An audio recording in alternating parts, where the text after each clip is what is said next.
ఈ కుటుంబ వ్యవస్థ ఏదైతే ఉందో ఇక్కడ లోపం ఉంది. మొదటి లోపం చెప్పమంటారా? మనం ఎన్నుకునే భార్యలోనే లోపం ఉందండి. అవునంటారా కాదంటారా చెప్పండి. మహాప్రవక్త ముహమ్మద్ సల్లల్లాహు అలైహి వసల్లం తెలియజేశారు, అమ్మాయిని ఎంపిక చేసే సందర్భంలో 4 విధాలుగా ఎంపిక చేస్తారు.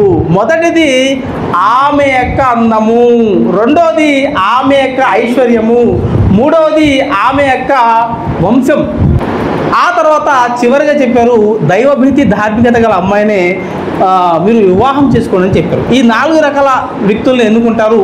చివరిగా మీరు దైవభీతి ధార్మికత గల అమ్మాయిని వివాహం చేసుకోండి. ఈ ప్రపంచాన్ని మొత్తాన్ని కూడా ఒక సంపదగా భావిస్తే అందులో ఉత్తమమైన సంపద సద్గుణ సంపన్నురాలైన మీ భార్య అని చెప్పారు. ఇక్కడ అసలైన లోపం ఉంది.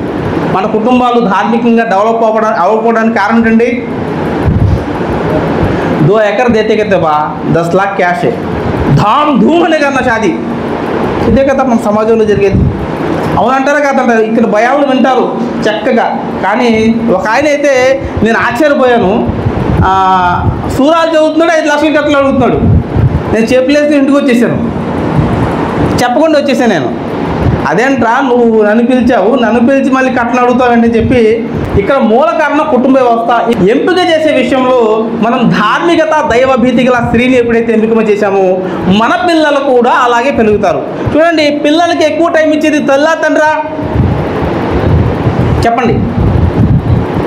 మనం పొద్దున్న లేచి పనికి వెళ్ళిపోతామండి, ఉద్యోగమో పనో వ్యాపారం వెళ్ళిపోతాం. ఎక్కువ టైము పిల్లలు ఎవరితో గడుపుతారు? తల్లి. కాబట్టి ఒక తత్వవేత్త అంటాడు, నాకు ఒక ఉత్తమమైన తల్లిని ఇవ్వండి, నేను ఉత్తమ సమాజాన్ని నిర్మిస్తాను అంటాడు. తల్లి ఒడి మొదటి బడి. ఎందరైతే మహనీయులు అబ్దుల్ ఖాదర్ జిలానీ ఇలాంటి వారు ఉన్నారో వీరి యొక్క జీవితాలను చూసినట్లయితే ఆ తల్లులు వాళ్ళకి అబద్ధం చెప్పకూడదని చెప్పి తాకీదు చేశారు.